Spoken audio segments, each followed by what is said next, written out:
Ben Stokes has announced this morning that he doesn't want to be considered for the T20 World Cup, which is in the Caribbean and the States in June, which I don't think is a massive surprise. I think he would have certainly been picked, but it's not a huge surprise given that he'd already delayed that operation and recovery from his knee injury by trying to come back, or did come back for the 50 over World Cup to help England defend that.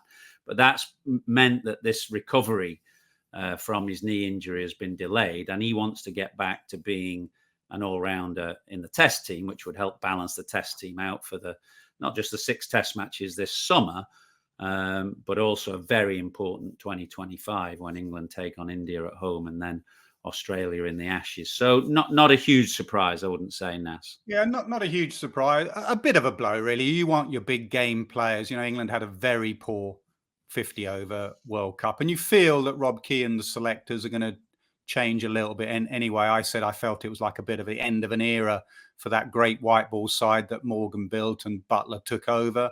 And they are obviously defending champions of this one as well, as they were in the 50 overs, and you hope they'll make a better fist of it than they did in India. And Ben was the man there, 50 odd not out, saw him over the line. So big game, semi-final, final. You'd want someone like Stokes around, but I think he's made the right decision. He said actually it wasn't just for Test match cricket. He wants to get his body right. He wants to be an all-rounder in all format cricket. He's not gone to the IPL. He's not in the World Cup, and he'll play county championship games for Durham. I think Durham have got 7 April, May. Obviously won't play in all of them.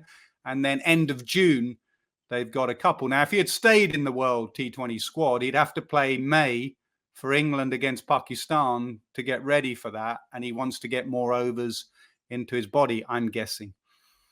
Yeah, I mean, I would have said of all the 3 formats, the 20 over format, because the shortest format of the game, it's the one where players have a more limited chance to stamp their mark on the game, is the one that he's least valuable for England in. So you've got Test cricket, 50 over cricket, and T20 cricket. If you said what's the format that you can do without Ben Stokes, I'd say probably T20 cricket is that format. And like you, I feel England will start to inject some new blood into their limited over sides, both T20 and 50 over World Cup as well. The other thing I think is just the frequency of World Cups. I'm not sure it's an entirely brilliant thing for the game. I mean, the T20 World Cup is every 2 years now, and then you've got the 50 over World Cup every 4 years.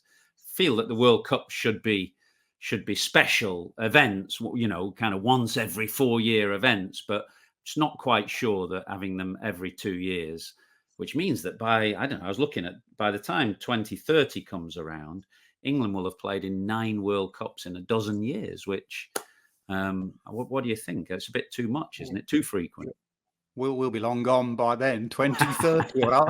I'm just trying to get through to May in the first county championship game at the moment, I have to be honest. Yeah, it seems. And then you've got obviously the women as well, and they've got a lot of World Cups. Women are in Bangladesh, so it does seem a very regular thing. India, Pakistan, in New York, there's going to be some massive games. I'll be perfectly honest, I love a T20 World Cup. It is a short, sharp, quick tournament, Caribbean, and obviously America as well. But the Caribbean side of things, I hope they do it well. I know your affiliation with the Caribbean. I really hope they do it well. I think they will. Their side look in a pretty good place as well. And there's so many sides that could win that thing. That's why I like it, actually.